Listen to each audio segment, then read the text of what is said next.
will be responsible for turning it on. Okay.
Let's see. I think I'm good. Check 1 2. Check 1 2.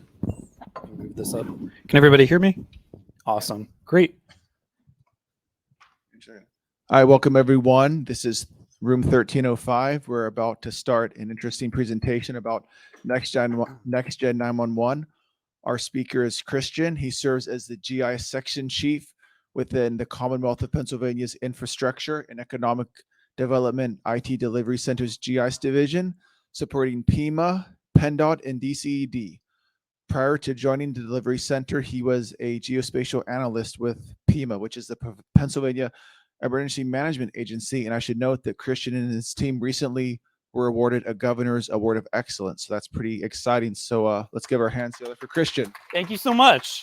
Thank you, Patrick. And quickly, we'll do questions at the end. I'll walk around with the mic so the people online can hear your question. Hey, good morning, everybody. How's everyone doing today? My name's Christian. It's really good to be with you all this morning. And for the folks joining online, welcome as well. And Patrick covered the housekeeping. We'll have time for questions at the end. If you're online, please drop your question in the chat. That is being monitored.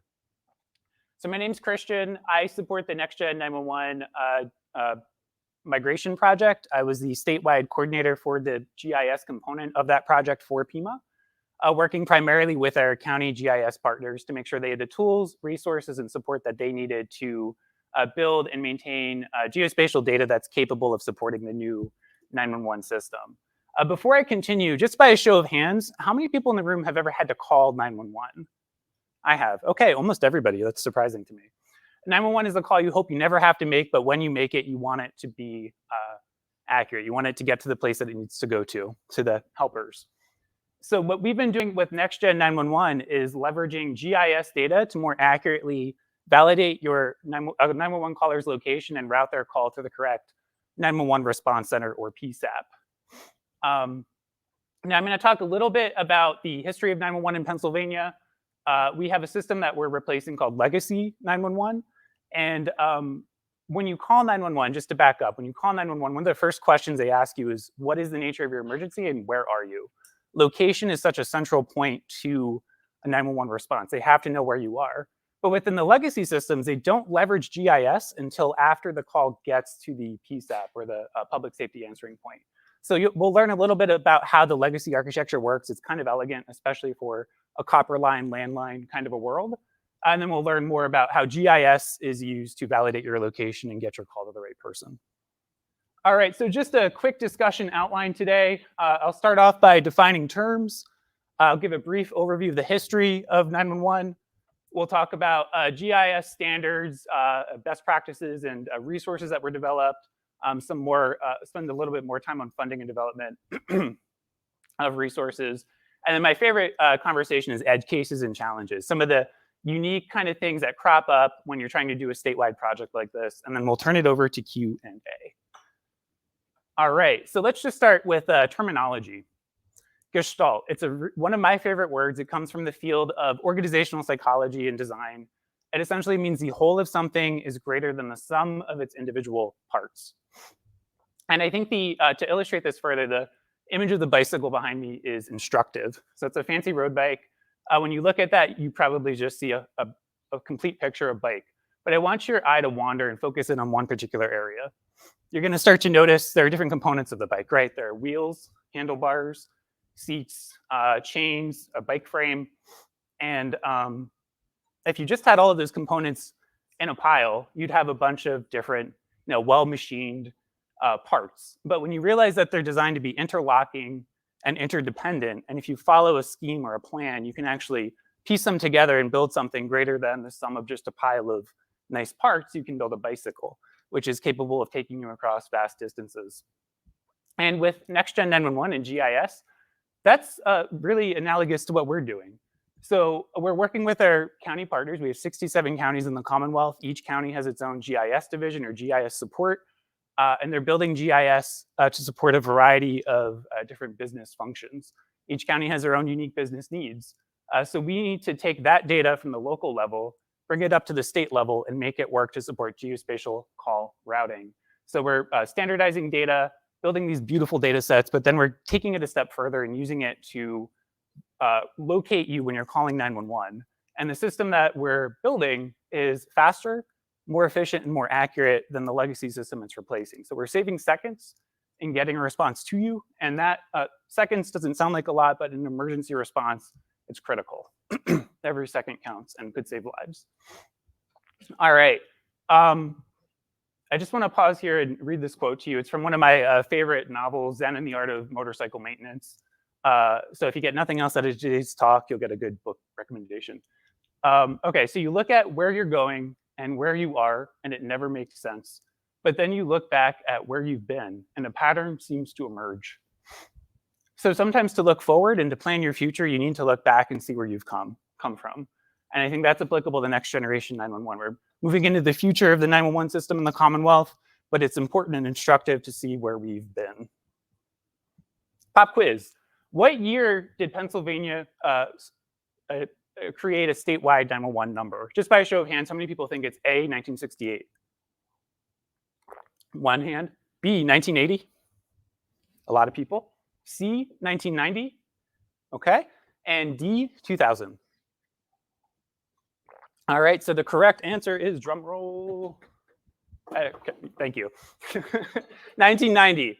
So that surprised me when I started in my role at PIMA. I'm a GIS person through and through. I did not have a 911 background. I actually worked in conservation, which goes to show you GIS skills are highly transferable and in high demand. So in 1990, Pennsylvania stood up its 911 program statewide. Now, my graduate degree is in geography and urban studies. I have a background in political science, and I'm always interested in how the sausage gets made. How did we get a 911 program? Why do we have it? And it's a really interesting, kind of a weird story, and reality TV plays a role. So in August of 1990, the Philadelphia Inquirer published an article called "Dial 911, Surprise, It's the Wrong Number for Many Pennsylvania Towns." What this article highlights is a TV show called Rescue 911, which was popular in the late 80s into the mid 90s. I don't know if anyone's ever seen that. It's like a procedural kind of drama set in a 911 call center and follows like the day in life of a 911 telecommunicator. So CBS television ran the show. In 1989, they did an ad campaign in the Philadelphia media market. The campaign included bus ads, billboards, newspaper ads, TV spots, and the public began seeing all of this imagery of like fire trucks, police, EMS, and the numbers 911. And the public started to make the association, if I'm in trouble, call 911. And you want that to happen, right? The issue was in Pennsylvania at the time, we didn't have a statewide 911 number. So people in some of the collar counties of Philadelphia would call 911 and they didn't have 911 service for the jurisdiction they were calling in. So the calls would get routed to a telephone operator in the basement of Bell Telephone Company.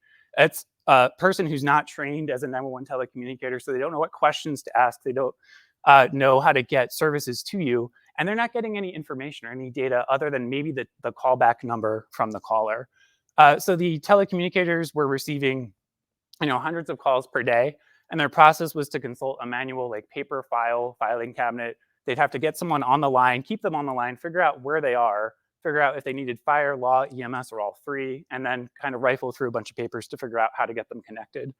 So that caused a lot of issues, a lot of problems, and it's a very dangerous kind of situation to maintain. So shortly after this ad campaign and this article comes out, a law is passed in Pennsylvania, Act 78 of 1990, which created a statewide 911 number. This is just sort of an interesting history there.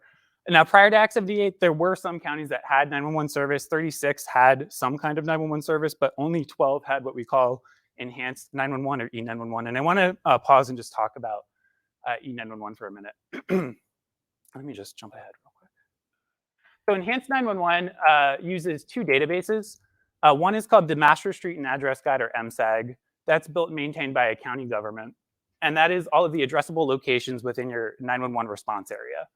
And there's a parallel database built and maintained by the telephone companies, what we call originating service providers, that we call the Automatic Location Identification, or ALI database. ALI is essentially just a customer record database. So you have a unique telephone number, customer name, billing address, and service address. And when you call 911, this works really well in a copper line environment, by the way. You call 911, your phone number gets, searched against these two databases. When you hit the PSAP's MSAG pulls in the data from the ALI database, if you can think of like a relational database system. It's pulling in all that information and appears on the call taker screen. So they know where you're calling from based on the information populated in that database. Basic 911 doesn't have that capability. It's just a number to get you to a telecommunicator. Enhanced 911 gives them address location information and a callback number. So just an important distinction there. And then in 1990, with the formation of this law, PIMA was charged with providing technical support and oversight to counties. One other element here is in Pennsylvania, 911 is a county level responsibility. So counties are responsible for operating their own 911 system, or they can participate in a regional 911 system. So just a quick snapshot of what 911 looks like today. We have 61 PSAPs statewide. Those are your 911 call centers, 67 counties. Again, the reason being is several counties participate in regional systems. 13 million residents, fifth largest state in the country. In 2021, we had 8.6, a little over 8.6 million calls system-wide across 911 in the state, and about 73% of those calls were wireless. So the environment's changing. You can even see like just the number of people who even have a landline today is not as big. Pennsylvania is also a diverse state. We have major cities like Pittsburgh, Philadelphia, also a lot of rural communities to serve. So just some key terms here. I talked about the PSAP, that's the 911 call center. The MSAG is built and maintained by the county government. That's just all of the addressable locations in your jurisdiction. ALI is sort of a parallel database, but it's maintained by the telephone company. You can think of that again as their billing database. Enhanced 911, we kind of talked about how that works. Next Gen 911 is what we're moving towards. And some key distinctions there is Next Gen 911 is IP-based. It uses IP-based call routing or internet protocol-based call routing and GIS data to actually find where you are. So going back to that location piece, we're actually leveraging high-quality, current, accurate, authoritative spatial data to help validate where you're calling from, and then to also get your call routed to the right PSAP. Just quickly, we also have something called an Emergency Services IP network, or EZINet. That is, we've built out something like 450 miles of fiber optic cable that hosts our 911 system. It's separate from commercial traffic. So if you ever call 911 in an emergency, if there's like a major event or something and the commercial networks go down or are overwhelmed, the next-gen system should be operational. We also have, it's geo-redundant. We have data centers in the eastern part and the western part of the state, and Cleveland, Seattle, and I think Temecula, California. And then next-gen core services, that's just the architecture, the stuff that makes call routing work. We won't spend too much time on that, other than that's where the magic of geospatial call routing kind of happens. All right, so I have this diagram here, just again, comparing enhanced 911 against next-gen 911, just to do a quick stare and compare kind of analysis. So in the legacy system that we're replacing, we have two boxes here. You have the OSP, the PSAP, and the legacy ALI provider. So the OSP is the telephone company, the PSAP is the 911 call center, and the ALI provider is the entity that hosts all of the commercial telephone company ALI records. So in the PSAP, you can see GIS is there, but it's on the periphery in a legacy system. It's used for mapping, display, it's used for computer-aided dispatch. After a call gets to the PSAP, that's where GIS comes into play. They also maintain a tabular MSAG. That's a database of addressable records that's linked up with the ALI database. CR and DR, that's just a mechanism for ensuring the databases stay in sync. It's very important that they're aligned with each other. But at a high level, that's basically how enhanced 911 works. Now you go down to next generation 911, what we have or are moving towards today. The MSAG goes away, GIS replaces that. So now instead of having to maintain GIS data and tabular MSAG data, you're now just maintaining geospatial data. The geospatial data feeds into what we call a spatial MSAG. Jurisdictions don't build that. We have a single service provider in Pennsylvania, Comtech. They build and maintain our next-gen 911 solution. Some states and jurisdictions have multiple vendors. We have one statewide vendor. Different pluses and minuses to both approaches there. And then the originating service provider is still involved. Your Verizon's, AT&T Mobility, those types of entities plugged into the system as well. So the main difference is GIS plays a pivotal role. It's now central, and it should be. GIS data is highly accurate. It's authoritative because it's coming from our county government partners, and we build it to support the next-gen 911 system. And then that leads to faster and more accurate routing of calls, again, saving seconds, which could save lives and property in the long run. So Pennsylvania, as I mentioned, is a big state. To roll out this project, I'd like the guest speaker, the keynote speaker this morning, Mike, talking about people, process, and technology. We spent a lot of time thinking about how we would get our process set up for migrating Pennsylvania. 13 million people, that's a lot of telephone numbers to worry about. It's a lot of addresses to think about. So we split the state up into 7 service regions. And just to help convey the scale of the migration, I have 2020 Census Bureau population data here by region. And just for some comparisons, I think it's kind of fun. Our least populated region, South Central Mountain here in the central part of the state, is about the size of Iceland. Going north to northern tier, north central, their populations are comparable to Wyoming and Vermont. NE core is about the size of Hawaii. South Central is about the size of Nebraska. Southwest with Pittsburgh and its surrounding counties is comparable to Kansas. And then southeastern PA with Philadelphia and its collar counties is about the size of Kentucky. So in a way where you could say we're migrating like 6 small states in a small country. Pennsylvania is just really big. But it didn't all happen in a vacuum. We're one of the first states to use geospatial call routing as part of our initial deployment to NextGen 911 migration. And I get a lot of questions like, how did you do that? How did that just happen? And it didn't just happen. It started way back in 2015 with some legislation. It took legislation. It took a development of standards and best practices, a lot of collaboration with our county partners, partner engagement, new funding, and new technology and tools for people to use. So we established funding through a legislative process in 2015.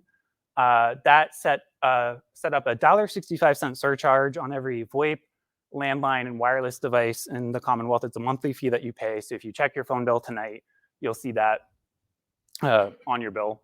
That gets collected and then redistributed out to the PSAPs through 3 kind of mechanisms here. So we have 83% funds. That's formula-based. So it takes into account the county population, volume of 911 calls, that sort of thing. Up to 15% of those funds, that remaining funds, can be redistributed through what we call interconnectivity funds. Historically, that's been a competitive grant process. More recently, we've moved to an allocation-based model there. And then we also have a remainder of 2% of funds that's can be retained by PIMA for administration. Among the things we've done with that, one of the main things we've done with that funding is support a statewide aerial imagery collection program. So if you go to POSDA today, and you type in your county name, you'll be able to pull down PIMA imagery for the past 3 years or so. What we did is we flew the state 3 times in thirds, collected high-resolution nadir imagery, leaf-off bird's eye view imagery. And then the intent was for counties to be able to pull that data in and compare their road centerline and site structure address point layers, which are essential for 911. We'll talk about that in just a moment, and look for any gaps.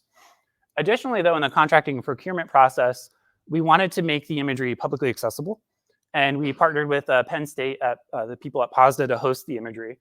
And that was one of the best things about this project, I think, because you can use it for 911, but you can use it for a lot of other things. If any of you have done contracting with imagery companies, a lot of the times there are stipulations on what you can use the imagery for. So we were really fortunate to be able to make that public. We also had a strategic plan in 2017. It looks nothing like how we actually ended up implementing GIS in 911, but it was good to start somewhere. They say no plan survives first contact with the enemy, and that was true here. But it was good to get the kind of creative juices flowing and thinking about workflows and that sort of thing. One of the things the plan did recommend was standing up a GIS working group, and this was probably the most important thing that we did. That brought in the county partners, and they've been a really good sounding board. They've asked really good questions, and they were like, hey, you're making us do this stuff. We need more funding, or we need better best practices, and let's work together in developing those things. So the GIS working group, we still meet monthly. They're a fantastic group of people, really passionate people, and really just technologically savvy. One of the first recommendations they made was for more funding. So I talked about the 15% funds requirement.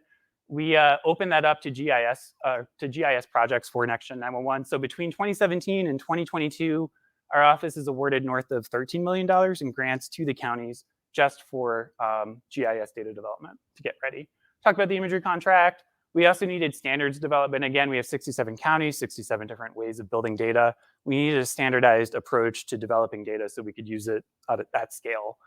So we used, essentially copied a data model from the National Emergency Number Association, NENA. They're like a trade group for the 911 industry. They provide a lot of standards and development. They're ANSI certified organization, American National Standards Institute. So we've adopted that.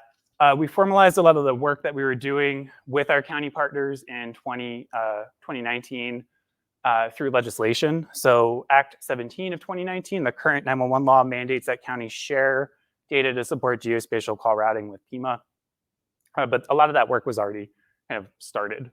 We did a gap analysis, just looking for, we now have everybody's data. Where are we today and where do we need to get to and how do we kind of approach that? That was really informative. And then we updated our strategic plan. So we brought in our county partners. We knew that they were going to be essential for making this successful. And we pivoted to a pre-migration posture, like, let's make this happen. Let's start moving. And then in 2020, the end of the year, we entered into a contract with Comtech to build and maintain our system. 2021, I joined PIMA, smiley face, and everything was great. No, I learned a lot. One of the first things I did, I worked with our public outreach and communications person, Tim Albertson. He was putting together like a monthly newsletter. And I'm going to say this, I don't know if Tim would agree. It was a really light lift from my perspective, because what we did was we created a new column. We called it the Gist. It's just GIS updates, but the audiences were important here. So I'd mentioned, if you remember that stare and compare chart we saw earlier, GIS was never really essential to 911 until now it is. And that meant that GIS division, GIS department staff and 911 staff often didn't talk a lot. They didn't cross-pollinate. Once in a while, they'd get together, share data, talk shop, whatever. Some 911 centers do have GIS people embedded in them, but that's not the norm. So this newsletter went in front of everybody. It went in front of all the GIS people, the 911 folks. Everyone could kind of see different elements of the project and start piecing together, like, why is GIS important, or how is my GIS data being used to support call routing, that sort of thing. Later in 2021, we also deployed GIS Data Hub. So I talked about the difficulty in having standardized data. So we adopted the data model standard, but how are we going to check that? That's a lot of work to make sure that all of these different fields are compliant with the data model standard. So GIS Data Hub does that. It runs fast quality control checks on a county's data so they can upload. And anywhere from 15 minutes to about an hour, results are ready with a QC fallout report. They can download that. We work with them to resolve those issues. And then once they become critical error free, they are able to pass their data, or their data gets aggregated into layers from other counties across the state to create what eventually becomes statewide layers. So it's a pretty cool tool. A couple other things here, just I'm going to kind of breeze over. We finished deploying in August 2022 the Data Hub tool. We updated our data model best practices guide and documentation. NENA, the National Emergency Number Association, did a refresh of their data model. And nothing in GIS is static, nothing in 911 is static, so we need to keep pace with evolving standards so we don't get left in the dust. We also just completed an update of our GIS strategic plan. We'll take a look at that in just a minute. We moved from a pre-migration to a post-migration posture, looking to do both maintenance and continuity, but also looking at future-proofing data. And then by 2024, August of next year, all counties in the Commonwealth should be migrated to next-gen 911. Just a quick note, if you want to check it out, if you need help falling asleep at night, we have our best practices guide. It's pretty robust, but it's kind of interesting too. It gives you a sense of how the architecture works. Another document I don't have linked here that I highly recommend is the NENA I3 standard, if you want to learn more about IP call delivery and how that works for 911. Our data model sets up a standard sort of schema and format for data sets. So standardized fields, if you have a house number, should that be a string or should that be an integer, that kind of thing. So it's very important to have everybody reading from the same kind of design template. Talked about our GIS strategic plan. Again, the two paths for this going forward are continuity and maintenance of the data that we've built. It's not one and done. You're going to have to continue to add in data as you get new housing developments, new construction. That needs to get into the data as quickly as possible. And then we also need to look out to the future. One of the big things coming down the pike right now is 3D mapping. I don't know if anyone's played around with that. Google's Android Emergency Location Services has some really cool technology that they're unveiling. Apple Maps has something similar where they're able to predict what floor you're on in a building and that sort of thing. So we're looking at integrating that into the Peace app. Working with addressing authorities, that's another big thing. Promoting addressing in alignment with next-gen standards. PIMA, as an agency, for better or for worse, can't mandate that jurisdictions adopt certain addressing standards, and that gets a little sticky sometimes. But we have that as in our plan as something to address. All right, so just looking at how we got to where we got to, we had 3 key indicators that we're looking at across the state for counties, and one goal to kind of unify everybody. So our goal was to enable geospatial call routing or GIS-based call routing at the time that a PSAP was migrated to service. And to get there, they needed to have no critical errors. Those are errors that would either delay or prevent geospatial call routing. So if you can think of like duplicate site structure address point. If you have 2 duplicate addresses, our system doesn't know which one's the real one. No gaps or overlaps between like PSAP polygon boundaries. We also have emergency services boundaries for fire, law, and EMS, making sure those are aligned. And then going back to the alley piece, making sure we're lockstep with the telephone companies. Our alley data and GIS data need to be in sync.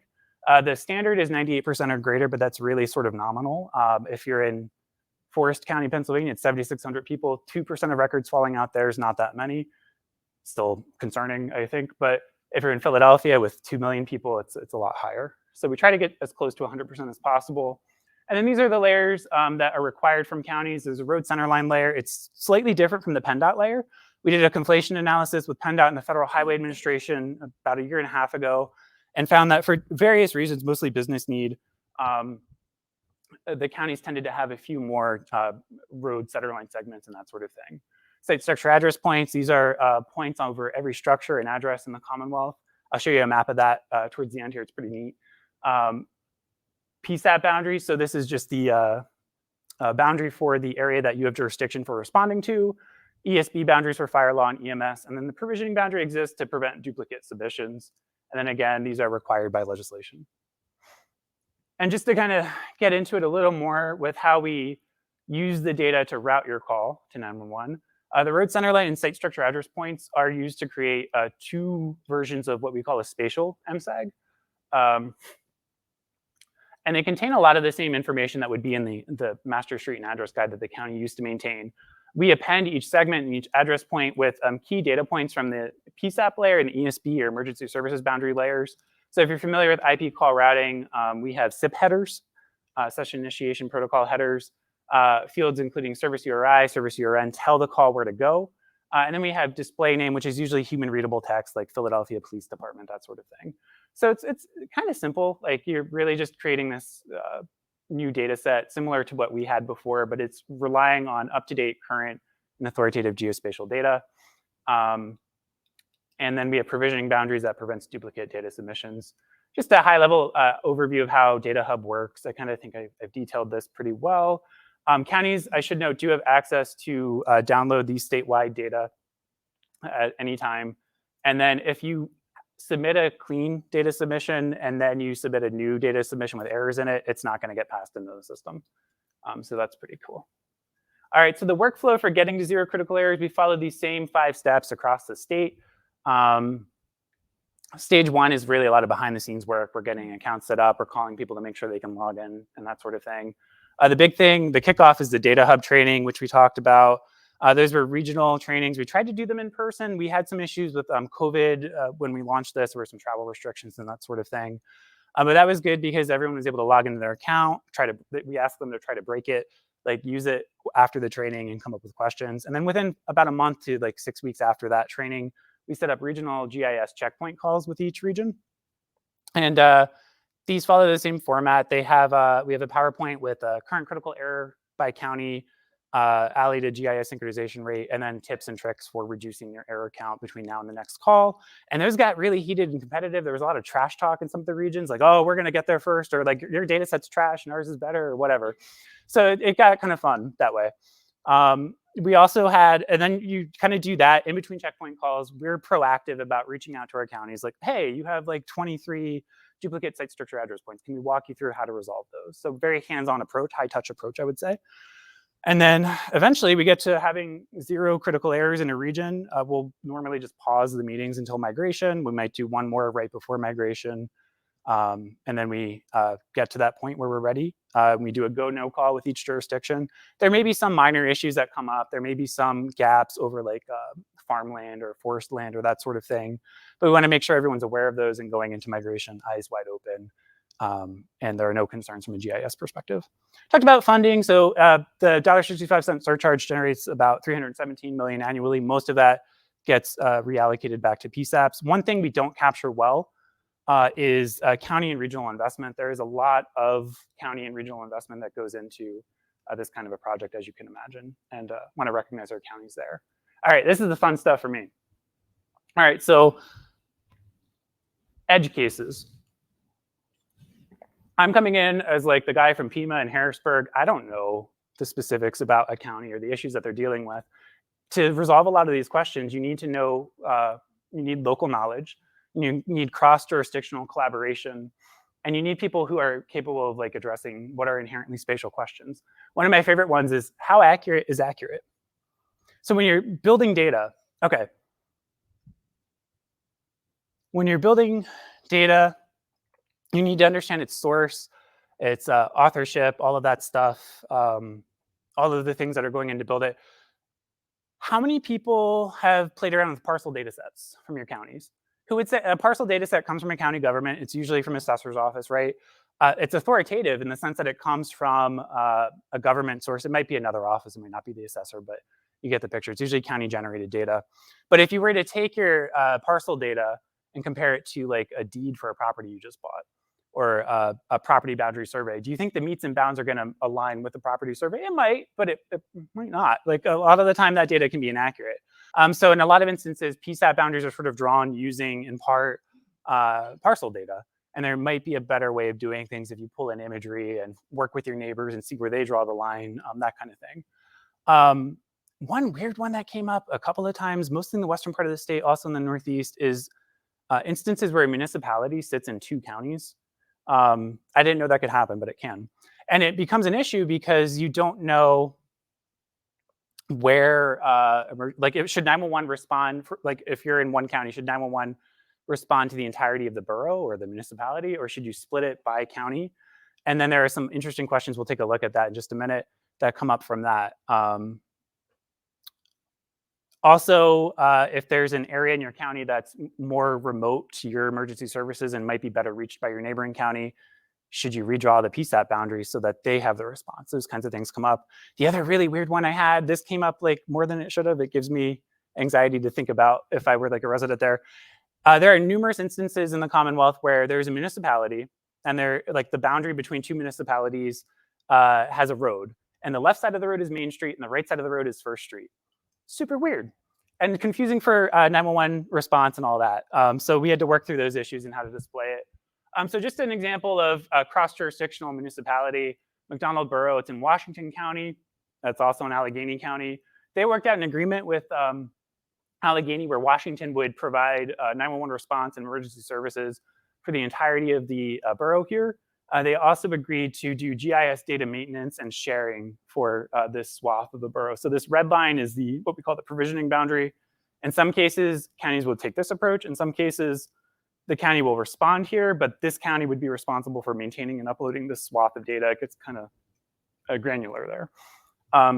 One of the questions that comes up here, though, is, okay, we're good for, like, from a response perspective, 911 can respond faster to the borough from Washington. Great. One of the questions I get, though, is, well, what if there's a murder? Which county coroner comes in? Which DA gets to investigate? And that, we just say at Pima, like, this is really more for call routing purposes and all that. Another interesting kind of edge case here, Forest County doesn't have a PSAP of its own. It has agreements with Warren County to the north, Clarion County to the south. The area in red, though, Forest County, they're responsible for building and maintaining their spatial data set for NextGen 911, meaning they have to work with Clarion and Warren County to get those polygons for the PSAP response areas, working out processes there. This is Cumberland County and Franklin County border. You can see the I-76 tunnel here. There's a lone access road to this little patch in Cumberland County. There's no road from Perry County there. There's no real access from Cumberland County. So they agreed to cede that over to Franklin County because you could go through the tunnel, but you actually can't get off in that valley from the tunnel. So kind of redrew borders there. We did a lot of stuff. Like, I like to, in preparation for getting ready for migration, I like to say we're turning a dial and getting things ready. But there is a moment that comes where we flip a switch. Hopefully it's uneventful. It's changing code in a database and you go live with NextGen 911 traffic. So this is Elk County in September of 2022. They were the first county to migrate. exciting moment. So we're now about 70% of the state covered with Next-Gen 911 service. Counties in blue here are now live. I think Berks County is next before the end of the year. And then we'll wrap up in August 2024. We have about almost 5.8 million residents covered under the new system. And then last month, we celebrated 1 million calls over the new 911 system. So I don't know if you follow PIMA's social media account. I think that's a Lil Wayne song reference, a Milli Milli. Check them out. They have some good content there. And if you want to follow along, track our progress, check out your county, you can check out our interactive dashboard here. And then this is like the fun part for me too, just looking at the data. We have two data sets that are not in this current iteration. They're just working on resolving some issues there. But I think that'll be in pretty soon. This is every site structure address point in Pennsylvania. These are all of the addresses that are in the 911 system. And it's just kind of pretty to look at, sort of celestial. But you can make out the major urban centers. You can see this, I think this is Chestnut Hill Ridge out in Western PA, Erie, State College, Lancaster, York, Reading, I guess. So we're building this really beautiful data, but then we're leveraging the data to get you help that you need quickly. Any students in the room, just by a show of hands? Awesome. Check out these links. If you want to find a job in 911 GIS, we have a site set up that will take you to each county GIS or 911 job board. And if you want to work for the Commonwealth, we're always recruiting. We have we have GIS jobs. We have a GIS category of jobs, so check that out there. And I think everyone should have access to the deck after this too. All right, and that I think is my time. Any questions? Yes. What do you do if they cross? Wait. What do you do if they cross state lines? We're working on that. So that's a really good question. Right now, in Pennsylvania, there are a couple of jurisdictions, mostly along the Ohio-Pennsylvania border, where the PSAP, the response area, actually crosses into Ohio because like the driveway is accessible from Pennsylvania, but the house is in Ohio. So we're just kind of drawing it to include that residence right now. We're working with our neighboring states. So far, we're the only one to have Next-Gen 911 live. Maryland is starting to do it, but we're working with each state to define where those boundaries are. There are 29 counties that border a different state, and we'll be working with each of them to do that. Yeah. And how about selling a phone? Cell phone, so if you think of like a point and polygon search, we take the latitude and longitude from the telephone company, from the carrier. It's called a phase 2 bid. So the first piece of information that comes across the 911 system is the location of a cell phone tower. And within a few seconds, we'll get the lat long from the device with variable accuracy. We're also starting to get Z-axis or elevation data due to an FCC rule, but we're working to operationalize that. So, Concerning the boundary layers for our EMS and fire departments, is that planning to be available on an open data source through PIMA or? yeah, right now we are not talking about opening up those layers. There are some security concerns around that, and that's a conversation that hasn't been fully fleshed out yet. We are looking at sharing the site structure address point layers and maybe the road centerline data, working with the national address database for that. How did you test the system? So like, I can't imagine you can't just have people out there calling 911 for testing purposes. Did you have like a special number, or how did that work? We actually have people out there calling 911 for testing purposes. Yeah, they know about it. They know the call's coming. And we see some weird behavior sometimes that we catch early. So we do rigorous testing. It's called ATP, Advanced Testing Placement. So our telecom people take care of that. Yep. Any other questions? Oh, just wait. I think they can hear me. Oh, it's for the people. Okay. Is there any county that you feel is doing an excellent job or just next level work with Next-Gen 911? There's nobody that's a weak link. I'm blown away, and I'm not just saying that. I'm blown away by the rigor and the amount of hard work that our counties have put into this project. We couldn't have done it without our county partners. And I'll also say this, we didn't project having these statewide layers. That map I just showed you, I didn't think I'd be able to show that until next year. Our target date for completion was about a year from today. So, or we adjusted the schedule since then, but we made a lot of progress really quickly because of the immense talent. And one more question. Sorry, thank you. This is the last question. Last question.